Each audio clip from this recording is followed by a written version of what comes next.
DC Devadas, Chandra, இடையில பார்வதி, இதெல்லாம் சேர்த்தா டிசி என்ற ஒரு திரைப்படம். நமது அதாவது அருண் மாதேஸ்வரன் இயக்கியிருக்கிறார். இதில் என்னாச்சுன்னா, இதில் வந்து ஒரு அநியாயம், கொள்ளை செய்கிறார் ஹீரோ. அதற்கு காரண காரியங்கள். எந்த ஒரு திரைப்படத்தையும் ஒன்று இயக்குனர் தன்னை நம்பி எடுக்க வேண்டும், அல்லது அந்த கதாநாயகனை நம்பி எடுக்கணும், அல்லது கதையை நம்பி எடுக்க வேண்டும், அல்லது கேமராவை நம்பி எடுக்க வேண்டும். ஆனால் இது வந்து தன்னைத்தானே இயக்குனரும் நம்பி இருக்கிறார். ஹீரோவாக நடித்த அந்த மாபெரும் இயக்குனர் உங்களுக்கு தான் தெரியுதே, ரஜினிகாந்தாக இருக்கட்டும், கமலஹாசனாக இருக்கட்டும், விஜய் போன்ற மிகப்பெரிய நட்சத்திரங்களை வைத்து இயக்கிய இயக்குனர் அவரும் செய்திருக்கிறார். இதில் என்னாச்சுன்னா, ஒரு சின்ன கதை தான், சாதாரண பழிவாங்கிற கதைன்னு வச்சுக்கலாம், இல்லை வந்து டான் கதைன்னு வச்சுக்கலாம், அல்லது அந்த மலைக்கல்லன் ஸ்டைல் ஆஃப் இது கொள்ளையடிச்சு நோட்டில் கொடுக்குறது, அது மாதிரி ஒரு கதை இப்போ தேவை. இந்த அரசு என்பது வந்து இந்த இடத்துல காவல்துறை பொதுமக்களுக்கு பாதுகாப்பாக இருக்க வேண்டிய ஒரு துறை. எந்த அளவுக்கு சீரழிந்து, மரியாதைக்குரிய டாக்டர் கலைஞர் அவர்கள் சொன்னது போல் என்ன சொன்னார்னா, ஈரல் வந்து செல்லரிச்சு போய் சிதைஞ்சு போயிருக்கிற மாதிரி அன்னையிலேருந்து இன்ன வரலையும். அதாவது காவல்துறை என்றால், ஒரு நண்பர் போய் கேட்குறாரு, சென்னையில் வந்து மருமகனுக்கு மகளுடைய ஹஸ்பண்டுக்கு மாப்பிள்ளைக்கு வேலை கேட்குறாரு, எனக்கு பூக்கடையில் அல்லது இந்த டி நகர் அல்லது பெரம்பூர் அல்லது மயிலாப்பூர்னு கேட்குறாரு. எதுக்குன்னு கேட்குறாரு அந்த பெரிய மனிதர் கேட்குறாரு. ஏன் அங்கே கேட்குறீங்க, ஏதோ கஷ்டமான? இல்லைங்க, அங்கே வருமானம் நிறைய கிடைக்கும். இதுதான் மனநிலையாக இருக்குது. அரசு அலுவலகத்தில் அரசு பணியில் பண்ணோன்னா எப்பயும் ஒரு தடவை எழுதின பரீட்சை எழுதிவிட்டு வாழ்க்கை ஃபுல்லாக பொழைச்சிட்டு இருக்கலாங்கிறது தான். இந்த மாதிரி ஒரு காவல்துறை அதிகாரி செய்கிறார். ஏங்க, ஒரு புள்ள நல்லா இருக்கணுங்கிறதுனால பூர்வீக சொத்தெல்லாம் அழித்து இங்கேருந்து எடுத்துக்கிட்டு வர்றப்போ இதை ஒரு தள்ளி வையா அப்படின்னு சொல்கிறாரு. ஒரு கேட்டில் இருந்து என்னையா தள்ளி வச்ச உடனே இந்த இடுப்பில் வந்து அந்த ஏழை இளைஞன் அவர் வந்து என்ன செய்ய இடுப்பில் ஏதோ கட்டியிருக்கிறார்.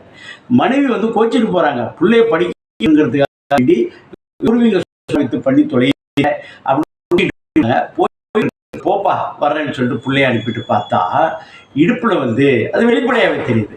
என்னையா அது இடுப்பில் கட்டியிருக்காருன்னா, பணங்க. எதுக்கு பணம்? பிள்ளையோட படிப்புக்காக. எவ்வளோயா? 7 லட்சம் ரூபாயா?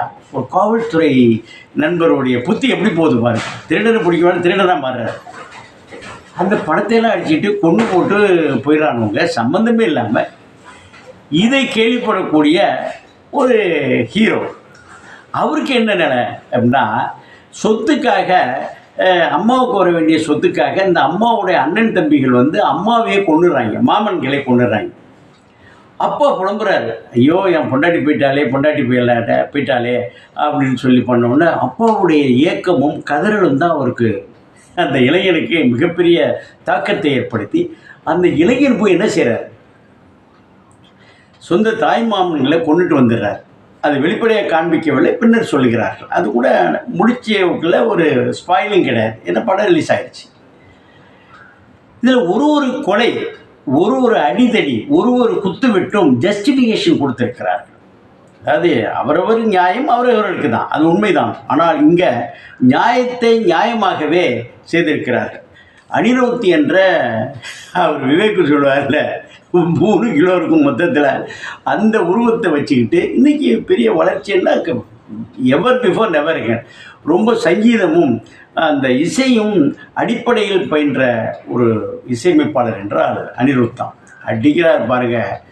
எந்தெந்த இடத்த மீட்டரை பிடிச்சி வச்சுக்க வேண்டியது, கரெக்டாக கட் பண்ணி வச்சு இதை தூக்கி அந்த இசையை வந்து கொண்டு போய், இசை ஜெயிக்குதா, இயக்குனர் ஜெயிக்கிறாரா, ஹீரோ ஜெயிக்கிறாரா? இது ஒரு ஒரு பெண், ஒரு விலை மாதம், சம்மந்தமே இல்லாமல் விருப்பமே இல்லாமல் சின்ன வயசில் ஒரு பச்சை மண்ணை கொண்டு போய் அதை விலை மாதராக்கினா எப்படி அந்த மனோநிலை, ஒரு பாதுகாப்பற்ற சூழல் ஏற்படுமோ அதை அழகாக செஞ்சுருக்காங்க. யார்?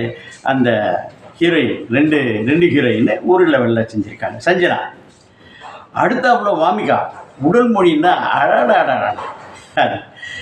பணம் தானே வேணும், அந்த யாருக்கோ தேடிட்டு இருக்காங்க, 10 லட்ச ரூபா பணம் தானே வேணும், இந்த அங்கே போ எங்கே இந்த வெளிமாதருடைய கஸ்டமர் அங்கே போகிறோன்னு அப்படியே கொடுக்குறான், 2 லட்ச ரூபா கொடுக்குறான். இன்னொரு இடத்துல இந்த ஜவுளி கடைக்கு போ அங்கே கொடுக்குறான், இங்கே போ அங்கே போ, எல்லாத்தையும் என்ன 10 லட்ச ரூபா கொஞ்சோடு கடைசியாங்க ஒரே ஒரு மேட்ரு போனால் அதில் போய் என்ன செய்கிறான்னா ஒரு டாக்டரை சுட்டு தள்ளுறான். இதான் கடைசி என்னங்க அப்படின்னு பார்த்தா அந்த மருத்துவர் ஒரு உயிர்காக்கும் தொழிலை செய்யக்கூடிய ஒரு மருத்துவர் என்ன செய்தார் என்பதை எல்லோரும் கண்ணீர் விட்டு வரக்கூடிய அளவுக்கு செய்து கொடுக்கிறார். ரீசன் ஃபார் ரீசன் ஒரு ஸ்க்ரீன் பிளேயில் வந்து என்ன காரணத்திற்காக செய்கிறோம் என்பதை ஒரு மிலிட்ரி மேனுக்கு வந்து இதுதான் டியூட்டின்னா அந்த டியூட்டியை கரெக்டாக பண்ணிகிட்ருப்பான். அது வெறும் மிலிட்டரி.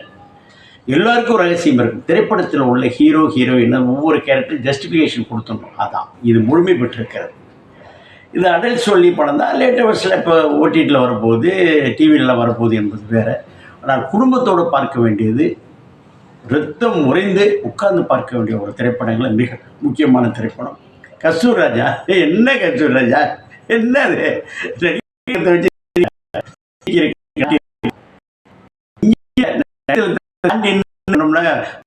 திட்ட போகிறாங்க.